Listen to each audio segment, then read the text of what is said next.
नमो उवजायाणं नमो लोये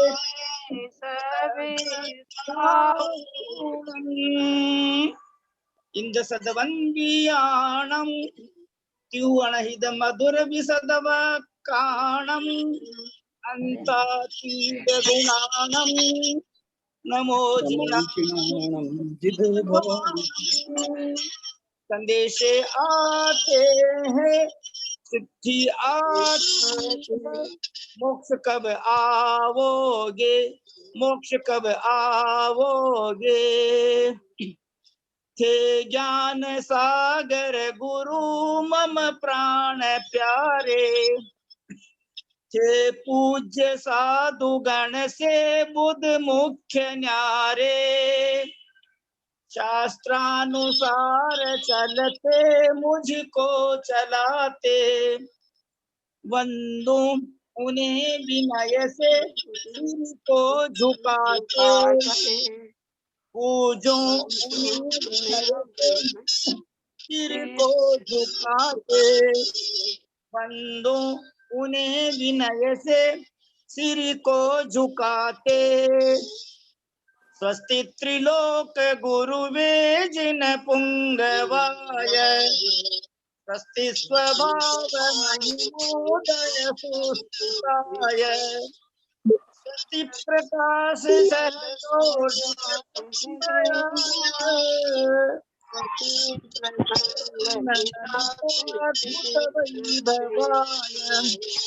स्वस्ति प्रसन्न ललिताद्भुत वैभवाय स्वस्ति प्रसन्न ललिताद्भुत वैभवाय मोक्ष मार्गस्य नेतारं देतारं सर्वभूतां ज्ञातारं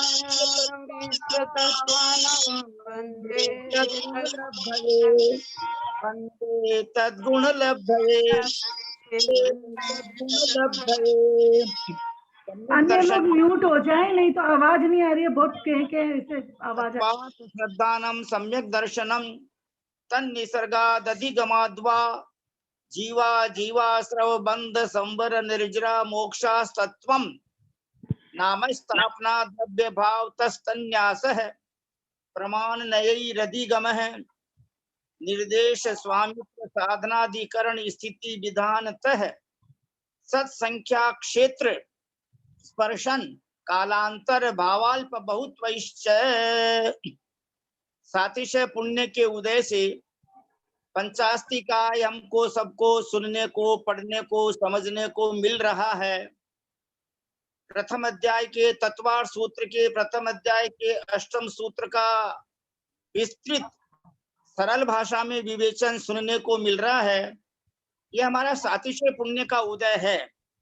होमवर्क यह है, पंचास्ति गाय की 181 गाथा है जयसेन आचार्य की टीका के अनुसार एवं अमृतचंद्र आचार्य के अनुसार 173 है।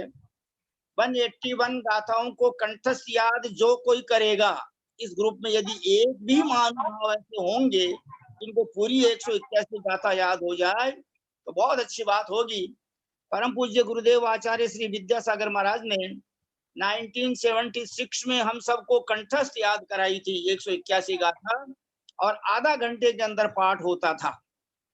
जो हमारे इतनी मेहनत कर रहे हैं हमारे लिए, हमारे कल्याण के लिए, परम आदरणीय हम सबका भला चाहने वाले, हम सबको जिनागम का रहस्य समझ में आ जाए, इसके लिए वो स्वयं जो पहले अध्ययन करते हैं इस अनुयोग द्वार टीका का, ऐसे जो हमारे परम आदरणीय ललिता बहन जी साहब हैं, जो साक्षात सरस्वती मातेश्वरी हैं, श्रुत ज्ञानावरण का बहुत बहुत बहुत क्षोभ प्रकट हुआ है। ऐसे आदरणीय ललिता बहन जी साहब के उपकारों को हम स्मरण करते हुए इस बात को ध्यान में रखें कि जो वो समझाते हैं उसको अच्छी तरह समझने की कोशिश करें और उसके प्रश्नोत्तर तैयार करें, होमवर्क करें। हम सब भाई बहन हाथ जोड़कर सिर झुकाकर सादर प्रणाम, सादर पावा ढोक, सादर जय जिनेन्द्र, सादर चरण स्पर्श निवेदन करके परम आदरणीय ललिता बहन जी साहब से विनम्र प्रार्थना करते हैं कि आप अपनी मंगल वाणी से हमको समझाने की कृपा करें, ताकि हमारा ये भव भ्रमण का जो चक्कर है ये मिट जाए और हमें शुद्ध तत्व की प्राप्ति हो जाए। परम आदरणीय ललिता बहन जी साहब, सादर जय जिनेन्द्र, सादर प्रणाम, सादर चरण स्पर्श, सादर पावाडो। सरस्वती नमस्तुभ्यं वरदे कामरूपिणी विद्यारंभं करिष्यामि सिद्धिर्भवतु मे सदा। द्वादशांग जिनवानी माता की जय। सत संख्या योग द्वार ग्रंथराज की जय। मुनि श्री प्रणम्य सागर जी महाराज की जय। भारतवर्ष में विराजमान सभी आचार्य उपाध्याय सर्व साधु के चरणों में बारंबार नमोस्तु नमोस्तु नमोस्तु। सभी माताजी लोग के चरणों में वंदामी वंदामी वंदामी। सभी चुल्लक के चरणों में इच्छामी इच्छामी इच्छामी। सभी प्रतिमाधारी के चरणों में वंदना वंदना वंदना। रूप में विराजमान परम सभी बाबूजी, पार्शमल जी बाबूजी, नेमीचंद भाई साहब, अमराव भाभी और भी जो भी मेरे से बड़े हैं, सबको चरणों में धोक। पंडित जी साहब सादर प्रणाम। बाकी सबको यथा योग जय जिनेन्द्र, सादर जय जिनेन्द्र। Page number 65। इसमें जो 7 नंबर है उसको एक बार फिर से समझते हैं। देव अपने अपने अवधि ज्ञान प्रमाण क्षेत्र तक विक्रिया करते हैं। तिल्लोय पन्नति 5वीं पुस्तक 66 के अनुसार वह यहाँ घटित नहीं होता है, क्योंकि ऐसा मान लेने पर विक्रियक समुद्घातगत क्षेत्र लोक के संख्यात्मक भाग हो जाएगा, जो ठीक नहीं है। ऐसा क्यों कहा गया ठीक नहीं है? वहां पर जो विवक्षा इन्होंने दी है तिल्लोय पन्नति में सामान्य से विवक्षा आ गई कि जितनी दूर का अवधि ज्ञान होता है उतनी दूर की विक्रिया होती है। इसमें सबसे पहले प्रथम स्वर्ग के देव जो होते हैं उनके पहले नरक तक अवधि ज्ञान होता है, प्रथम और दूसरे स्वर्ग का। तीसरे चौथे स्वर्ग के देवों को 2 पृथ्वी तक का अवधि ज्ञान होता है। 5वें 6ठे 7वें 8वें 4 स्वर्ग के देवों को तीसरी पृथ्वी तक होता है। 9 10 11 12 जिको सतार चतुष्क भी हम लोग जानते हैं, जहां तक बंद होता है वो चौथी पृथ्वी तक उनको अवधि ज्ञान होता है। उसके आगे 4 स्वर्गों को, उसके नीचे 5वीं पृथ्वी तक, और फिर 9 ग्रेवक आदि का 6ठी पृथ्वी तक, फिर वो लोक तक, फिर वो बात बलय तक, इस तरह से घटाया हुआ है सर्वार्थ सिद्धि के देवों का। तो वो यहाँ ये कह रहे हैं कि जो ये तिल्लोय पन्नति में आया है कि अवधि ज्ञान क्षेत्र तक विक्रिया करते हैं, ये यहाँ पर नहीं घटेगा। क्यों नहीं घटेगा? तो कहते हैं कि क्षेत्र कितना हो जाएगा? लोक का संख्यात्मक भाग हो जाएगा। ऐसा क्यों हो रहा है? क्योंकि 12 स्वर्ग से ऊपर के देव विक्रिया समुद्घात नहीं करते हैं, नीचे नरकों में नहीं जाते हैं। विक्रिया करके ज्यादा से ज्यादा अगर आते हैं तो मध्य लोक में आते हैं। तो उनको ज्ञान अवधि ज्ञान उनका कितना है? 5वें स्वर्ग तक, और विक्रिया कहाँ तक है? मध्य लोक तक। तो कहते हैं अगर ऐसा हम मान लेते हैं कि सभी देवों को अपने अवधि ज्ञान प्रमाण क्षेत्र का विक्रिया होती है, तो ये घटता नहीं है। ये घटता कहाँ पर है? 12 स्वर्ग तक के देवों में। 12 स्वर्ग तक के देव कहाँ तक? चौथी पृथ्वी तक अवधि ज्ञान है। तीसरी पृथ्वी से नीचे वो नहीं जाते हैं। यानी जहां तक अवधि ज्ञान है उससे कम भाग में उनकी विक्रिया होती है। ज्ञान कहाँ तक है? 8 से 12 9 से 12 तक के देवों को, 9 से 12वें स्वर्ग तक के देवों को चौथी पृथ्वी तक जाते कहाँ है? तीसरी पृथ्वी तक।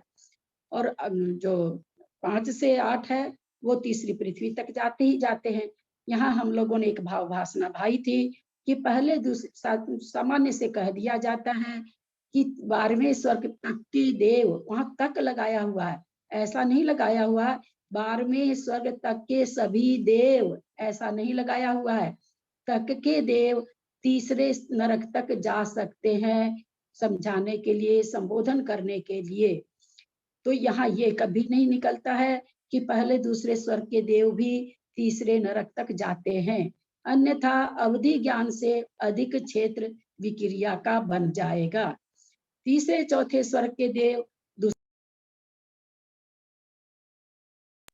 भेजेंगे तीसरे नरक में, तो वो उनका क्षेत्र ज्यादा हो जाएगा अवधि ज्ञान से, जो कि घटित नहीं होता।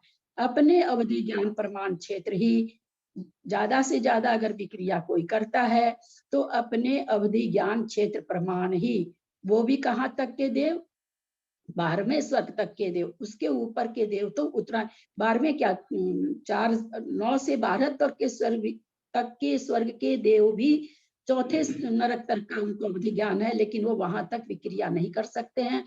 अतः 8वें से लेकर के ऊपर सर्वार्थ सिद्धि तक के जो विक्रिया उन ऊपर वालों की तो बहुत कम है, अपने ही विमानों में है, अपने विमानों में भी अपने ही विमान में। तो इस तरह से जितना अवधि ज्ञान उतना तो बनता ही नहीं है कि सबका जितना अवधि ज्ञान उतना विक्रिया करते हो, लेकिन अवधि ज्ञान से बाहर विक्रिया नहीं कर सकते हैं, ये हमने इससे जाना।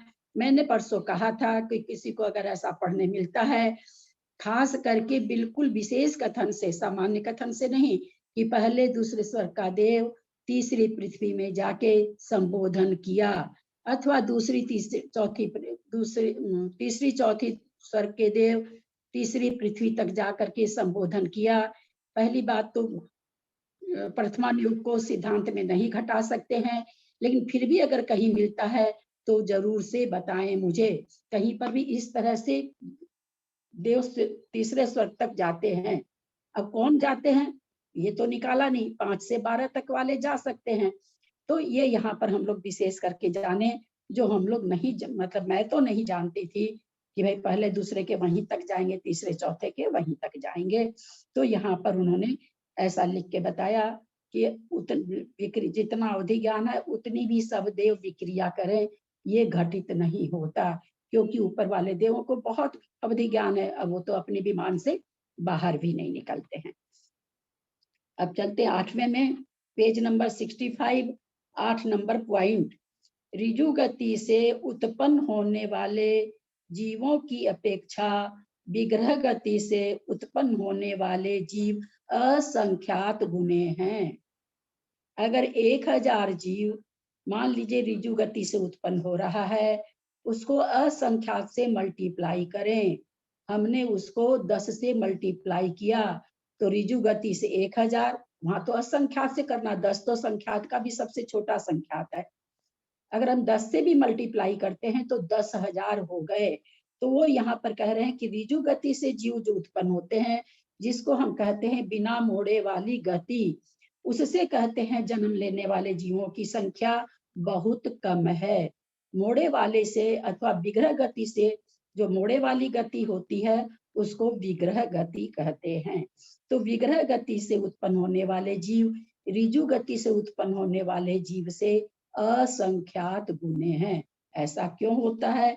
तो कहते हैं क्योंकि श्रेणी की अपेक्षा उच्च श्रेणियां बहुत पाई जाती है। शुरू में जब मैंने इस ग्रंथ को शुरू किया बहुमान के साथ, अकेले ही पढ़ना, पंडित जी साहब, बाबूजी साहब, उच्च श्रेणियां नहीं समझ में आई थी। ये उच्च श्रेणियां क्या होती है, ऐसा नहीं है कि मैं अपने आप समझ गई, मैंने विद्वान की सहायता ली। उच्च श्रेणियां मतलब खास करके ये प्रश्न तो मैंने नीलू दीदी से पूछा था, जिसको पंडित जी साहब, जेठी भाई साहब उनको जान रहे हैं, मैंने उनसे ही पूछा था ये प्रश्न। तो श्रेणी कौन सी होती है? आकाश के प्रदेशों की सीधी श्रेणी को श्रेणी कहते हैं। अब यहाँ उच्च श्रेणी का मतलब क्या? 4 दिशा हुई, 4 दिशा तो हो गई श्रेणी, 4 दिशाओं के जो आकाश के प्रदेश हो गए वो तो श्रेणीबद्ध हो गए। अब उसके बीच में 4 विदिशा है, फिर दिशा विदिशा के बीच में भी एक एक दिशा है। जब लवन सागर का आप लोग मैप देखेंगे तो उसमें ये बहुत सारी दिशाएं दिखाई हुई है। फिर दिशा और विदिशा के बीच में दिशा है, फिर उन दिशा और वो जो बीच की विदिशा है उसके बीच में भी दिशा है। तो इस तरह से ये तो हो गई मुख्य 4 की 8 हुई, 8 की 16 हो गई, 16 की 32 हो गई। इनके बीच में भी एक एक आकाश के प्रदेश से भिन्नता पाई जाती है। जैसे कोई ऐसे श्रेणी जा रही है तिरछी, एक आकाश के प्रदेश पर एक उच्च श्रेणी हो गई, दूसरे आकाश के प्रदेश पर दूसरी हो गई, तीसरे, तो आकाश के प्रदेश तो एक सुई की नोक में असंख्यात हैं। तो हम सोच सकते हैं कि उच्च श्रेणियां कितनी होती है। तो उच्च श्रेणियों से जो जाते हैं उनकी विग्रह गति कहलाती है, क्योंकि वो कैसे जन्म लेते हैं। उच्च श्रेणी में कोई मरता है तो पहले श्रेणी में आता है और फिर वो सीधा जाता है, यानी विग्रह के द्वारा जाता है, मोड़ा के द्वारा जाता है। जो श्रेणी में मरा, ठीक आकाश के ऐसे आकाश प्रदेश में मरा जो बिल्कुल जहां उसको जन्म लेना है उसके सीधे वाले में उसका मरण हुआ, तो वो ऋजु गति से एकदम श्रेणी के अनुसार चला गया। लेकिन वो जहां मरा, आकाश के प्रदेश लंबाई में और चौड़ाई में श्रेणी के हिसाब से ही है। मरने वाला जीव जन्म कहाँ लेता है उसके हिसाब से उपपाद तो वो कर लिया, जाके अब योनि स्थान पर उसको देखिए। दोनों चीज में अंतर समझिएगा। जहां जीव मरण कर रहा है वो है उपपाद स्थान, और जहां जीव जिस भी गर्भ में जा रहा हो, जिसके भी गर्भ में जा रहा हो, वो कहलाता है योनि स्थान। तो उपपाद में जन्म लेकर के अब उसको योनि स्थान में पहुंचना है। वो योनि स्थान उसका टेढ़ा है, तो क्या करेगा, पहले उसके सीधे श्रेणी से जाएगा, फिर ऐसे तिरछा होके तब वो अपने स्थान पर पहुंचेगा, जिसको कहते हैं मोड़े वाली गति, विग्रह गति। यहाँ ये कहना चाह रहे हैं कि ऋजु गति से जन्म लेने वाले जीव कम होते हैं, यानी जो भी जीव मरण करते हैं सब श्रेणी के अनुसार गमन करने के लिए उनको विग्रह लेना पड़ता है, मोड़ा लेना पड़ता है। एक बात हम लोग ध्यान रखेंगे, जबकि भाऊ जी, मैं आज से 24 साल पहले केसी भाई साहब ने राखी बंधा के मुझे 4 जैनेन्द्र सिद्धांत कोश दिए थे। उसमें मैंने पहली बार पढ़ा था त्रस जीवों की गति, विग्रह गति 2 समय से अधिक की नहीं होती। नियम से अगर कोई जीव त्रस से त्रस बन रहा है तो ज्यादा से ज्यादा 2 मोड़े वाली गति ही होगी। तो इस तरह से त्रस, चूंकि त्रस नाली में कहीं भी मरा है वो सीधा जाएगा, फिर वहां चौड़ाई में जाके जन्म ले लेगा। लेकिन जो बात वलयों में जिसको निकुष्ट स्थान कहते हैं, पादर एक इंद्री जाके बन रहा है, जल कायिक, वायु कायिक, उनके 3 मोड़े होते हैं। त्रस जीव के कभी भी 3 मोड़े नहीं पाए जाते हैं। तो यहाँ यही कहना चाह रहे हैं कि सीधी गति से जाके जन्म ले ऐसे जीवों, ऐसे उपपाद वाले जीव कम होते हैं कि उपपाद करके अपने योनि स्थान पर एक ही समय में पहुंच जाएं। ऐसे जीव कम पाए जाते हैं। तो इन्होंने कहा कि ऐसा क्यों होता है, तो कहते हैं श्रेणी तो 4 दिशा की 4 ही है, हम क्या करें, उसमें श्रेणी 4 ही है, बाकी सारी उच्च श्रेणियां है। तो उच्च श्रेणियां है तो मरने वाले जीव तो बहुत है, सब श्रेणी में कैसे मर सकते हैं। तो इसलिए इन्होंने कहा कि उच्च श्रेणियों से विग्रह गति से जन्म लेने वाले जीवों की संख्या ज्यादा है। समझ में आ गया होगा। अगर कोई को खास इसमें पूछना है तो अभी पूछ लें, आगे प्रकरण बदल जाएगा। किसी को प्रणाम दीदी, एक बार फिर से थोड़ा समझा दीजिए। मैं यहाँ पर यह समझाना चाह रही हूँ, यहाँ क्या लिखा हुआ है, ऋजु गति से उत्पन्न होने वाले जीवों की अपेक्षा विग्रह गति से उत्पन्न होने वाले जीव असंख्यात गुने हैं। ये कह रहे हैं कि कहीं भी जीव मरा, कोई भी जीव, यहाँ मनुष्य देव किसी को नहीं लिया जा रहा है, क्योंकि इन्होंने जीव लिखा है। तो कोई भी जीव जब मरण जहाँ किया वहां से सीधा जाके जन्म ले माने श्रेणी के आकाश की दिशाओं के हिसाब से जन्म ले 4 दिशा के हिसाब से, ऐसे जीव कम पाए जाते हैं ऋजु गति से मरण करके उत्पन्न होने वाले। कौन से जीव ज्यादा पाए जाते हैं, विग्रह गति से। ऐसा कारण क्या बताया उन्होंने, कहते दिशाएं तो 4 ही होती है, जो दिशाओं से जाकर के सीधे मरण करते हैं उनकी ऋजु गति होती, जन्म लेते हैं उनकी। लेकिन असंख्यात अनंत जीव हैं, वो कहाँ मरण कर रहे हैं। तो इनका ये कहना है कि वो विदिशाओं के बीच में भी जितने आकाश के प्रदेश हैं, उन आकाश के प्रदेशों पे मरण कर रहा है, तो उसको फिर मोड़ा लेना पड़ता है। तो कह रहे हैं कि मोड़े वाली गति से जीव ज्यादा जन्म लेते हैं। ऐसा क्यों है, क्योंकि श्रेणी तो 4 ही है, दिशाएं तो 4 ही है, और ऊपर और नीचे 6 दिशाएं हैं। बाकी 6 दिशाओं में कितने अनंत जीव मर रहे हैं, कितने जीव उसमें मर लेंगे। तो कहते चूंकि उच्च श्रेणियां माने उप उच्च श्रेणियां मतलब उप श्रेणी, श्रेणी के अलावा जो जितनी भी श्रेणी है उसको उच्च श्रेणी कहा। तो ऐसा क्यों हो रहा है? इन्होंने ये हेतु दिया कि श्रेणी तो बहुत कम है, उच्च श्रेणी बहुत ज्यादा है, इसलिए विग्रह गति से जीव ज्यादा जन्म लेते हैं, ऋजु गति से जीव कम जन्म लेते हैं। अब हम 9 नंबर पॉइंट पर चल रहे हैं। सानत कुमार कल्प से तीसरे स्वर्ग से ऊपरिम ग्रेवक तक, 9 ग्रेवक होते हैं, ऊपर वाले ग्रेवक तक सभी गुण स्थानवर्ती जीवों का क्षेत्र ओघ सम्यक सासाधन सम्यक दृष्टि के अनुसार जानना। कितना होगा सासाधन सम्यक दृष्टि का गुण स्थान बता रहे हैं, तीसरे स्वर्ग से लेकर के नवग्रेवक तक। अब हम सभी जान गए, ध्यान देंगे, तीसरे स्वर्ग से लेकर के 12वें स्वर्ग तक के जीव कहाँ जन्म ले सकते हैं? मनुष्य में अथवा पंचेंद्रिय गर्भज त्रियंच में, कर्म भूमि में। ध्यान देंगे, ये सारी चीजें जानेंगे तो आगे प्रश्न बहुत समझ में आएगा। ऐसा क्यों हो रहा है? क्योंकि 2 स्वर्ग तक के देव, उस देखिए 2 स्वर्ग जब भी बोला जाए उसमें भवंतरिक भाव वासना रखेंगे। 2 स्वर्ग के देव स्थावर जीव बनते हैं तो वो कहीं भी ऊपर सर्वार्थ सिद्ध शिला तक भी जन्म ले लेते हैं, परंतु तीसरे चौथे आदि स्वर्ग के देव एक इंद्रिय में नहीं जाते हैं, ये तो मनुष्य में जाएंगे अथवा त्रियंच में। कहाँ तक के? सतार चतुष्क 12वें स्वर्ग तक के जीव तो कहाँ जन्म लेंगे? मध्य लोक में लेंगे। मनुष्य बन रहा है तो 2.5 दीप में लेंगे, और त्रियंच बन रहा है तो 2.5 दीप भी कर्म भूमि में लेंगे तो लेंगे, नहीं तो फिर अंतिम कर्म भूमि में लेंगे। तो कितना क्षेत्र बना? बहुत छोटा सा क्षेत्र बना, या तो 2.5 दीप बहुत ही छोटा, या पूरा त्रियक लोक पूरे लोक के समान, लोक के सामने बहुत छोटा है।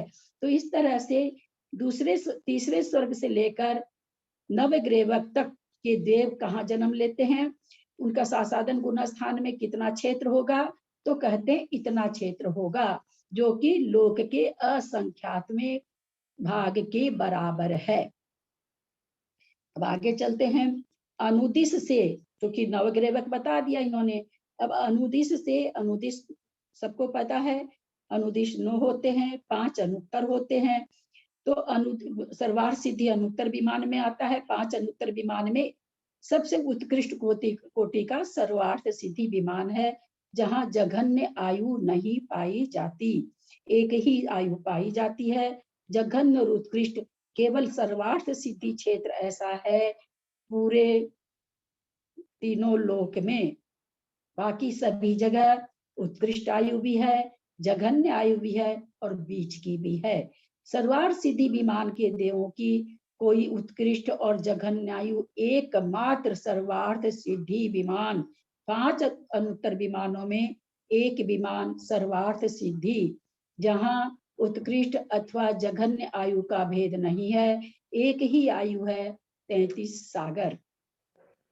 अब ये 9 अनुदिश, ब्रह्मलोक में भी तो है ना, लोकांतिक देवों की भी 8 सागर फिक्स है ना, उनके भी शायद जघन्य और उत्कृष्ट नहीं होती है क्या? ध्यान नहीं, अभी मुझे ध्यान नहीं है, देखना पड़ेगा। अनुदिश से सर्वार्थ सिद्धि तक के देवों में स्वस्थान आदि 7 पदों में चारों लोक का, चारों लोक हम सब समझ गए हैं, 3 लोक तो हम लोग जानते ही हैं, चौथा लोक, तो चारों लोक का असंख्यातवां भाग। ऐसा क्यों? अब किसमें? 7 पद में। 7 पद कौन कौन सा? स्वस्थान, स्वस्थान, विहारवत स्वस्थान, कसाय समुद्घात, वेदना समुद्घात, विक्रियक समुद्घात और उपपाद और क्या नाम है, मारणांतिक। तो कहते हैं कि इतने देवों में क्या होगा? बोले लोक का असंख्यातवां भाग। हम लोग सब जानते हैं इसमें सम्यक दृष्टि देव पाए जाते हैं, और 12वें स्वर्ग से ऊपर के देव का नियम से मनुष्य में ही जन्म होता है। मनुष्य लोक कितना है? 2.5 दीप। इससे आगे मनुष्य किसी भी हालत में नहीं पाए जाते हैं। तो जो 9 अनुदिश सर्वार्थ सिद्धि तक के देव कहाँ आएंगे? मारणांतिक और उपपाद कहाँ करेंगे? मध्य मनुष्य लोक तक। और बाकी जो इनके 5 पद हैं वो तो अपने ही विमानों में है, अपने विमान से बाहर ये आते ही नहीं हैं। कौन कौन सा? और इनका वेदना कषाय समुद्घात बहुत कम होता है, विक्रिया करके ये बाहर आते नहीं हैं अपने विमानों से। तो आगे शायद बताया होगा, देखते हैं। अनुदिश से सर्वार्थ सिद्धि तक के देवों में स्वस्थानादि 7 पदों में चारों लोक का असंख्यात भाग, 2.5 द्वीप से असंख्यात गुना क्षेत्र जानना। क्यों भाई? ये असंख्यात गुना 2.5 द्वीप से कैसे असंख्यात गुना हो गया? 2.5 द्वीप में तो आके जन्म लेंगे, संख्यात गुना कैसे हो गया? ये कहाँ बैठे हैं? एक राजू प्रमाण क्षेत्र में ये बैठे हुए हैं, जो कि 2.5 द्वीप से असंख्यात गुना है। इसलिए इनका क्षेत्र क्या बन जाएगा? असंख्यात गुना 2.5 द्वीप से। मात्र सर्वार्थ से, और फिर उसमें भी सर्वार्थ सिद्धि को और अलग से बता रहे हैं। मात्र सर्वार्थ, ये हम लोग भाव भाषणा करें, अनुदिश और सर्वार्थ सिद्धि ये दोनों ऊपर नीचे विमान नहीं है। एक राजू के अंदर 9 अनुदिश हैं, एक राजू के अंदर, एक राजू चौड़ाई, ऊंचाई नहीं बोल रहे हैं, एक राजू चौड़ाई के अंदर 5 अनुत्तर हैं। तो ये चौड़ाई में भी एक एक, और सब अपने अपने विमानों में रहते हैं। तो देखा जाए तो वो चौड़ाई के हिसाब से तो एक राजू में भी सबका अपना अपना विमान अलग है। तो यहाँ पर कह रहे हैं असंख्यात गुना क्षेत्र जानना। मात्र सर्वार्थ सिद्धि में स्वस्थान आदि विक्रियक समुद्घात तक, माने सभी, इसमें मारणांतिक और वो उपपाद छोड़ा गया है, तक सभी पदों से मनुष्य लोक के अपेक्षा संख्यात्मा भाग क्षेत्र है। क्योंकि सर्वार्थ सिद्धि की बात है, केवल सर्वार्थ सिद्धि का विमान वो उसी में ही करेंगे, जो कुछ करेंगे विक्रियक करे, 7 पद उनका उसी में चलता रहेगा। 2 पद उपपाद और मारणांतिक करेंगे तो कहाँ करेंगे? मनुष्य क्षेत्र में करेंगे, कर्म भूमि में, भोग भूमि में तो आएंगे ही नहीं, मनुष्य में तो वहां करेंगे। तो कह रहे हैं 7 पदों में सर्वार्थ सिद्धि देव के विमानों का मनुष्य लोक की अपेक्षा संख्यात्मा भाग है, क्योंकि वहां वेदना आदि पदों में बहुत कम क्षेत्र तक ही आत्म प्रदेशों का विस्तार होता है, क्योंकि वहां पर है ही नहीं वेदना समुद्घात, बहुत तीव्र वेदना अथवा कषाय समुद्घात आदि बहुत तीव्र वहां नहीं पाई जाती। Page number 66। अब इंद्रिया अनुवाद आ गया। अभी तक हम क्या पढ़ रहे थे? काय अनुवाद से पढ़ रहे थे, नहीं गति अनुवाद से पढ़े हमने, चारों गति पढ़ी। अब इंद्रिया के अनुवाद से बता रहे हैं। इंद्रिया अनुवादेन इंद्रियाणां क्षेत्रम सर्वलोकः विकलेन्द्रियाणां लोकस्य संख्या भागः पंचेन्द्रियाणां मनुष्यवत्। इंद्रिय मार्गना के अनुवाद से एक इंद्रियों का क्षेत्र सर्वलोक है।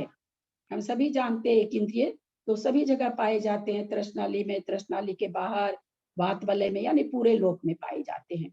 विकलेंद्रियों का लोक का असंख्यात्मा भाग क्षेत्र है। विकलेंद्रियों का कितना क्षेत्र बता रहे हैं? लोक का असंख्यात्मा भाग क्षेत्र है। कविता जी, इतना कैसे घट गया? एक इंद्रिय का सर्वलोक, विकलेंद्रियों का मात्र लोक का असंख्यात्मा भाग। क्योंकि ये सिर्फ तस नाड़ी में ही होते हैं इसलिए, और एकेंद्रिय तो सभी जगह जन्म ले सकते पूरे लोक में। चलिए और कौन बताएगा? मैं नहीं करें, एक आदमी खोल के बोले। बाबूजी आप बताएं, पारस बाबूजी, पारस बाबूजी, विकलेंद्रियों को लोक का असंख्यात्मा भाग क्यों कहा? ये तृष्णाली में ही पाए जाएंगे, इसलिए तृष्णाली में ही जितना इलाका है उतना में ही पाए जाएंगे। वो मनुष्य लोक में ही रहते हैं, आगे इधर उधर कहीं होते, देवगति में और नरक में मिलते नहीं है। इतना ही हिस्सा हो गया, इसलिए इनको कमती हो गया ना। बाबूजी आप लोग का कोई का भी उत्तर बहुत सुंदर नहीं आ रहा है। हमें बहुत कुछ पढ़ लिया, इसका बढ़िया उत्तर कौन देगा? विकलेंद्रियों की बात है। मैं बताऊं ना? हाँ, 1 मिनट, मैं नहीं करे, कौन बोल रहे? बीना, बीना जैन मेरठ का। हाँ बोलिए बीना जैन जी।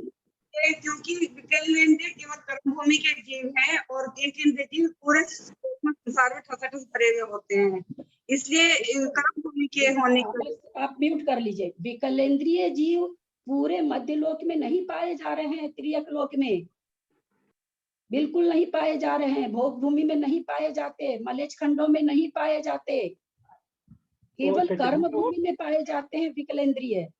जब हमारे यहाँ भरत और एरावत में भोग भूमि आ जाती है तब उस समय नहीं पाए जाते हमारे भरत एरावत में भी। जब कर्म भूमि आती है, मैं ये मलेच्छ खंड में भी नहीं पाए जाते हैं। एकदम तिलोपनति में ठीक इस तरह से लिखा हुआ है कि जैसे ही भोग भूमि शुरू होती है ये सारे जीव खत्म हो जाते हैं, जैसे ही कर्म भूमि, ठीक यही सेंटेंस लिखा हुआ तिलोपनति जी में, जैसे ही कर्म भूमि स्टार्ट होती है ये सारे जीव पैदा हो जाते हैं, है ना। तो केवल कर्म भूमि में त्रसनाली, तो त्रसनाली में तो बहुत बड़ी हो गई त्रसनाली। फिर बाबूजी ने और थोड़ा छांटा, देव नरक छांट दिया, फिर भी मध्य लोक में भी सब जगह नहीं पाए। और ये विवरण हम लोग कम से कम 4 बार जान चुके हैं, इस क्षेत्र परिवर्तन में 4 बार तो कम से कम मैं बोल ही चुकी हूँ, है ना। थोड़ा विकलेंद्रिय हम लोग को पता है कि सब जगह नहीं पाए जाते। तो उसको मैं बताना भूल गया, 20 वाला हिस्सा को बताना भूल गया था। ठीक है, जो 20 वाला इलाका है जिसमें हर जगह भोग भूमि है, उसका इलाका पूरा छूट गया ना, और अपने भोग भूमि वाला इलाका भी छूट गया। ठीक है, हाँ, भोग मलेच्छ खंड में भी नहीं होते, मलेच्छ खंड भी वहां भी नहीं होते ये जीव, विकलेंद्रिय जीव वहां भी। आगे शायद हो सकता बताते भी हो, देखते हैं आगे। फिर कह रहे हैं और पंचेंद्रियों का मनुष्यों के समान क्षेत्र है। अब यहाँ प्रश्न उठना चाहिए, किसी को उठा क्या? मनुष्य के समान क्षेत्र बताया, तो क्या पंचेंद्रिय केवल मनुष्य क्षेत्र में पाए जाते हैं? कहाँ पाए जाते? वहाँ स्वयं द्वीप में पाए जाते हैं, उधर में भी। और पंचेंद्रिय बाकी अभी जितना हम लोग इलाका छोड़ दिया वो सब में पंचेंद्रिय है वो। यहाँ प्रश्न पर ध्यान दीजिएगा बाबूजी। पंच इंद्रिय, इंद्रिया मार्गना चल रही है, और यहाँ हमें आचार्य लिख रहे हैं पंचेंद्रियों का मनुष्यों के समान क्षेत्र है। मेरा प्रश्न ये है, क्या पंचेंद्रिय 2.5 द्वीप में ही पाए जाते हैं क्या? वो इतने ऊपर सब नहीं के पाए जा रहे हैं ना, वो तो पंचेंद्रिय तो मनुष्यों के बता रहे हैं, तो ऊपर नीचे नरक में और भी पाए जा रहे हैं। हाँ, बस यही सुनना था हमको, तो वहाँ का हम लोग को ध्यान। हाँ ठीक है बाबूजी, बस यही जानना चाह रहे थे कि आप लोग को ये चीज दिमाग में आ रही है ना कि देव भी पंचेंद्रिय है, नारकी भी है, त्रियंच भी पंचेंद्रिय, स्वयंभू रमन समुद्र तक पाया जा रहा है। फिर ये ऐसे कैसे लिख दिए? वैसे नीचे वो सब बताएंगे भी, लेकिन ये भाव भाषणा यहाँ करा दें। जिस तरह से मनुष्यों के रहने का क्षेत्र नियत है, क्या नियत है? कि 2.5 द्वीप में पाए जाएंगे, उसी तरह कहते पंचेंद्रियों का क्षेत्र भी नियत है, जहां है वही है। ऐसा नहीं है कि त्रसनाली से बाहर बात बलय आदि में वो पाए जा रहे हैं, ऐसा नहीं है। विकलेंद्रिय तो फिर यत्र तत्र पाए जा सकते, पंचेंद्रिय जितने जीव हैं उनका क्षेत्र नियत है। कैसे नियत है? जैसे मनुष्यों का नियत है। पंचेंद्रिय भी ऐसे हर कहीं हवा में नहीं पाए जाते। नियत का मतलब ये हुआ, आगे नीचे बता भी रहे हैं, हम लोग देखते हैं। तत्वार्थ वृत्ति पदम एक इंद्रिया नाम क्षेत्रम सर्वलोकः तेषां सर्वत्र संभवात् विकलेंद्रिया नाम लोकस्य संख्य भाग देव नारक मनुष्यवत्तेषां नित्योत्पाद स्थानत्वात् ते ही अर्ध तृतीय द्वीपे लवनोद कालोद समुद्र द्वे स्वयंभू रमणे द्वीपे समुद्रे चोत्पद्यन्ते न पुनरसंख्यात द्वीप समुद्रेषु नरक स्वर्गादिषु दिशु भोग भूमिषु मल्लेच्छादिषु च पंचेन्द्रियाणां मनुष्यवत् इत्युक्तम् मनुष्याणां प्राग मानुषोत्तरादेव लोकस्य संख्ये भागो युक्तो न पुनः पंचेन्द्रियाणां नारक त्रियक लोके देवलोके च तत्संभवात् तद सुंदरम तेषामपि त्रसनाड्या मध्ये नियतेषु एव स्थानेकेषुत्पाद संभवात् लोकस्य संख्ये भागोपपत्तेः। एक इंद्रियों का क्षेत्र सर्वलोक है। ठीक है, कि कहीं कोई इसमें ये नहीं है क्योंकि वे सर्वत्र पाए जाते हैं। विकलेंद्रियों का क्षेत्र लोक का असंख्यातवां भाग है, क्योंकि देव और नारकियों और मनुष्यों की तरह विकलेंद्रिय भी नियत स्थान में उत्पन्न होते हैं। वे अढ़ाई द्वीप में, लवनोद, कालोद समुद्र में तथा स्वयंभू रमन द्वीप और स्वयंभू रमन समुद्र में उत्पन्न होते हैं। भावभासना हो गई। कहाँ उत्पन्न होते हैं? केवल कर्म भूमि में। कौन? विकलेंद्रिय। अब कहते हैं शेष असंख्यात द्वीप समुद्रों में, नरक स्वर्ग आदियों में, भोग भूमियों में, मल्य छादी में विकल त्रय जीव उत्पन्न नहीं होते। समझ में आ गई बात? पंच इंद्रियों का क्षेत्र मनुष्य की तरह कहा है। शंका, यह युक्त नहीं है, क्योंकि मनुष्य तो मानुषोत्तर पर्वत से पहले तक ही पाए जाते हैं, अतः उनका क्षेत्र तो लोक का असंख्यातवां भाग उचित है। कहते हैं आपने मनुष्य का कहा असंख्यातवां भाग, तो वो उचित है, मान लेते हैं, लेकिन पंचेंद्रिय तो सब जगह पाए जा रहे हैं, आपने ऐसा क्यों कहा?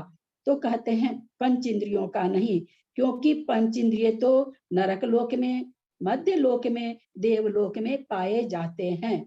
उत्तर, ऐसा कहना ठीक नहीं है, क्योंकि पंचेंद्रिय भी त्रसनाली के भीतर नियत स्थान में ही पाए जाते हैं। देव हैं, नारकी हैं, क्या अपने विमान में सभी जगह छाए रहते हैं? खाली स्थान बहुत ज्यादा रहता है, वो जहां है वहीं पर है, जहां है वहीं पर है। वो ऐसा नहीं कि जो विमान का एक एक देवों का विमान जो असंख्यात योजन का है, नारकियों का बिल असंख्यात योजन का है, तो प्रत्येक नारकी असंख्यात योजन में फैला हुआ है, ऐसा तो नहीं है। तो वही कहना चाह रहे हैं कि पंचेंद्रियों का भी जो स्थान है, जैसे मनुष्य का एकदम नियत है कि ढाई द्वीप में ही पाया जाएगा, उसी तरह पंचेंद्रियों का स्थान भी नियत ही है, पूरे जगह नहीं पाए जाते, जहां पाए जाते हैं वहीं पाए जाएंगे। हाँ हाँ हाँ बेटा। अतः उनका क्षेत्र भी लोक का असंख्यातवां भाग बनता है। पूरा आज का विषय पूरा समझ में आया होगा। काय मार्ग ना हम लोग कल शुरू करेंगे। मेरा मन है कि आप लोग इसमें से प्रश्न बनाएं, उसका उत्तर लिखें। तो ये चूंकि इंद्रिय मार्गना बना लेंगे तो काय मार्गना फिर समझाएंगे तो ज्यादा अच्छा रहेगा, नहीं तो वो सारा कंफ्यूज होने लग जाता है। क्लास का समापन कर रहे हैं, किसी को कुछ दीदी, पूछना हो तो पूछ दीदी सकते एक बात हैं। बताइए दीदी। हाँ हाँ ये जैसे एक इंद्रिय जीव पूरे लोक में पाया जाता है, मेरे मन में प्रश्न आ रहा था, क्या अलोकाकाश में कुछ एक इंद्रिय जीव वगैरह पाए जाते हैं? एक बात बताइए, अलोकाकाश का लोक, यहाँ लोक कहा जा रहा है दीदी, सर्वलोक, सर्वलोक का वो तो समझ में आ गया, तो हाँ, मन तो में ऐसी जिज्ञासा हो रही थी। अच्छा, हाँ वहाँ नहीं पाए जाते, वहाँ केवल आकाश हाँ, तरफ के है। हाँ ऐसी जिज्ञासा हो रही थी, अलोकाकाश में नहीं क्या? वो ठीक आता था ना, तो एकदम पक्की बात है, लोकाकाश के बाहर कुछ नहीं है आकाश के सिवा। ये एकदम, कितना भी कोई भ्रम पैदा हो, अपने को कोई चीज पढ़ के अपने को ये भ्रमित बुद्धि नहीं करनी है। ये एकदम गांठ बांध के रखिए, बात वलय के घेरे के अंदर को छोड़ के बाहर केवल आकाश है, आकाश अनंत आकाश है, आकाश द्रव्य है, जिसको अलोकाकाश कहते हैं। ठीक है, थैंक यू। जिनवानी स्तुति करते हैं। किसी को आज वाला विषय समझ में आया होगा सबको बहुत। जैसे जैसे अब धीरे धीरे आगे बढ़ेंगे ना, अब विषय आप लोगों को थोड़ा हल्का लगने लगेगा, क्योंकि बहुत सारी चीज हम लोग जान लिए, तो बहुत थोड़ा थोड़ा अब आप लोग का धीरे धीरे ज्यादा मन लगेगा, ज्यादा अच्छा लगेगा। आप लोग को प्रश्न उत्तर बनाने में भी बड़ा आराम रहेगा। सभी कोई मेरी सबसे प्रार्थना है, आप लोग सब कोई बनाए। अब जिसको अभी तुरंत समय मिल जाए वो अभी तुरंत बना ले, तुरंत सुनावा में आपको वीडियो ऑडियो नहीं सुनना पड़ेगा। और जिनको नहीं समय है, सबके अपने घर की व्यवस्था है, जिसको जैसा समय मिले आप लोग करें। जिनवानी स्तुति कर रही हूँ। वीडियो जल्दी भिजवा दो ना, वीडियो जल्दी भिजवा दो तो अच्छा रहेगा थोड़ा सा। हाँ बाबू जी, वीडियो जल्दी भिजवा दो तो ज्यादा अच्छा रहता है ना उसको। बाबू जी मेरे हाथ में कुछ भी नहीं है। दक्ष मात्रा पदवाक्यहीनं मया प्रमाद्याति किंचनोक्तम् तन्मे क्षमित्वा विदधातु देवी सरस्वती केवल बोध लब्धिम् बोधि समाधि परिणाम शुद्धि स्वात्मोपलब्धि शिव सौख्य सिद्धि चिंतामणिं चिंतित वस्तुदाने त्वं वन्द्यमानस्य ममास्तु देवी। जावाणी के ज्ञान ते सुझे लोकालो सोवानी मस्तक चढ़ो सदा देत हूँ दो। हे जिनवानी भारती तो ही जपू दिन रहे जो तेरा शरणा गहे सो पावे सुख चैन। देव भजू अरहंत को गुरु से हो निर्ग्रंथ दया धर्म पालू सदा यही मोक्ष का पंथ। द्वासंग जिनवानी माता की जय। नेमीचंद भाई साहब, पारस बाबू जी, आप दोनों का आशीर्वाद की बहुत ज्यादा जरूरत है, बहुत बहुत ज्यादा जरूरत है। हाथ उठा के लेना पड़ेगा ज्ञान के लिए। मेरे माथे पे आप लोग को हाथ रखना है, आप लोग का पूर्ण आशीर्वाद चाहिए, दोनों हाथ से चाहिए बिल्कुल आशीर्वाद। वंदना, प्रणाम दीदी, बाकी सबको ज्यादा जय जिनेंद्र। प्रणाम सबको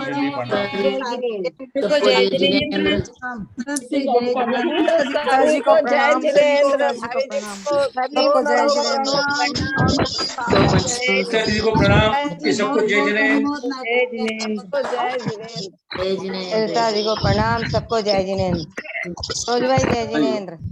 रोज भाई जय जिनेंद्र। प्रणाम